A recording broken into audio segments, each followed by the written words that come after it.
It's exciting around here. I don't know how much of the show we're going to do here in one piece, and I've told you this, but I'll let the people. Where it's Kentucky Oaks Day in Louisville, Kentucky. Already, people are just they're jacking off all over town, everywhere. Nobody works. They all go to the track or they watch TV or they do whatever they do. Nothing gets done around here for 3 or 4 days Derby weekend. But the weather forecast has been changing all week, and where at the start of the week they said that it was going to rain up until Oaks Day and then probably not for the Oaks race. Guess what we got coming in just a few hours for post time of the 151st running of the Kentucky Oaks? Guess, Brad. Just you'll never guess in a million years. Just guess. Is it going to rain? They're calling for severe thunderstorms. The whole area is under a goddamn thunderstorm watch already. There's warnings in the western part of our television viewing area. They're sending a shit in from Paducah. And at first, maybe earlier today, they said, well, it might go mostly south of the metro area. We could now, I'm looking at I figured out how to use the radar, the weather radar on the computer here, Brian, because I want to have some advanced notice of this. I've already asked Stace if she would be kind enough to come up and inform me if they break in to say we need to crawl under the pool table, because I'm isolated from the real world up here while we're recording this thing. But I'm watching this radar, and there's a giant band of red fucking mess coming straight for Metro Louisville. And I don't know how many people are out at Churchill Downs today, because since we're doing this, I'm not able to watch the television. They're already racing and things and such out there. And there's people with the frivolous hats and etc. But there is not a lot undercover at Churchill Downs when you're talking about a big crowd, because much of it is either infield or out in the stands. And if they got torrential rain and 60-mile-an-hour winds, them hats ain't going to look too good, are they? Have they ever figured out how many people that attend are actually from Louisville? Like the whole weekend, not just the Kentucky Derby, but you're bringing up the Oaks and everything else.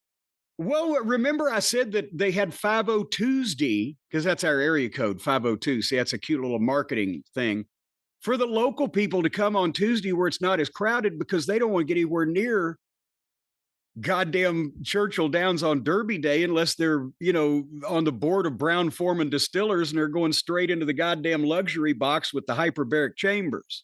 But is it like WrestleMania? I mean, people are coming in from out of town. They need other yes, this is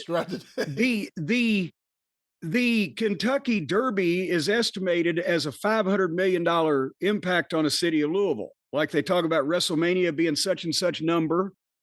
And for NBC television, they say this is the biggest thing that they do besides the Olympics, and I think something else that is some other kind of big sporting event that they only have every couple of years or whatever. And in good weather, which, by the way, that's not going to be the end of it. There's going to be more rain come through tonight, and then the low is going to park right over the top of us, and it's going to pour rain much of the day tomorrow during the goddamn Kentucky Derby races. Not severe storms, but just anything from a light drizzle to a fairly steady rain they're predicting for much of the day. And in good weather, I think the record for attendance is 175,000 people.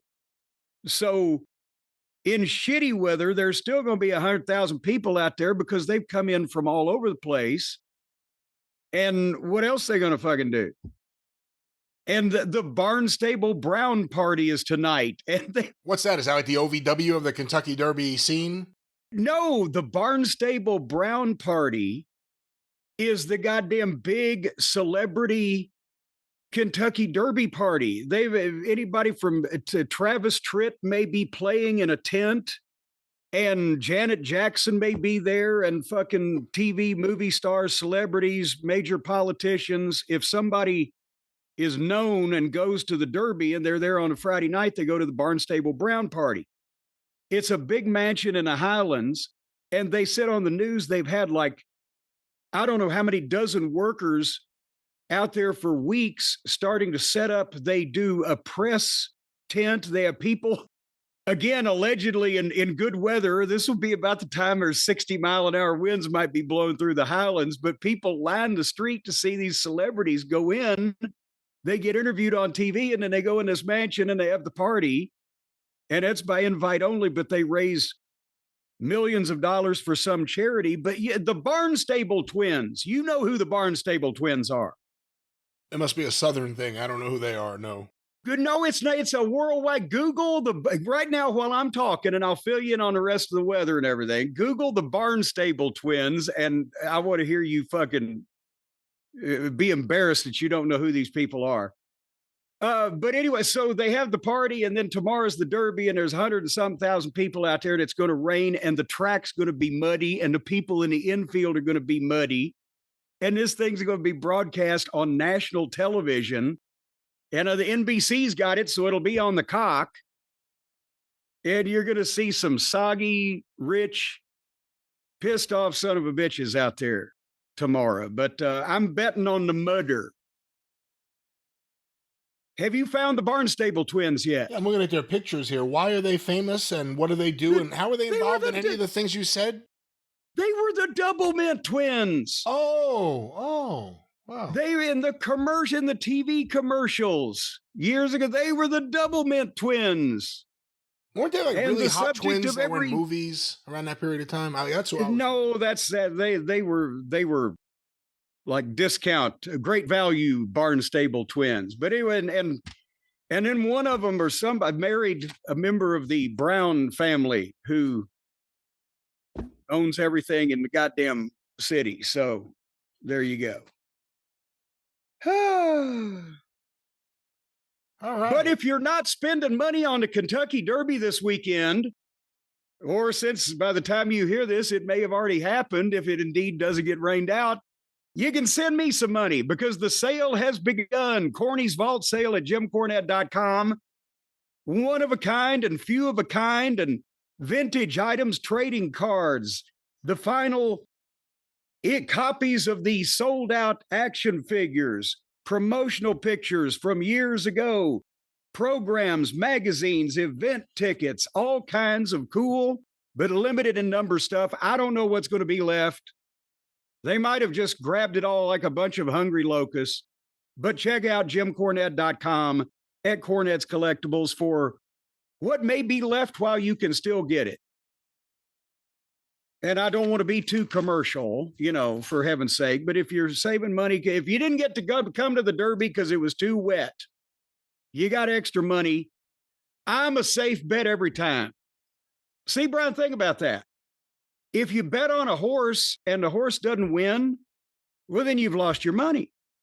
But if you send me money for merchandise, you get merchandise, and that way you've got something for your money. So I'm much better than horse racing. I'm still looking at pictures of the Doublemint twins over here. And are they the current day or the old days? Because I don't know what they look like now. The old days. The old days. I like that someone could say, man, who's that Doublemint twin fucking? And the answer is Mr. Brown. Mr. Brown. Mrs. Brown, you've got a lovely daughter. Oh, my God. All righty. Oh, poor Peter Noon.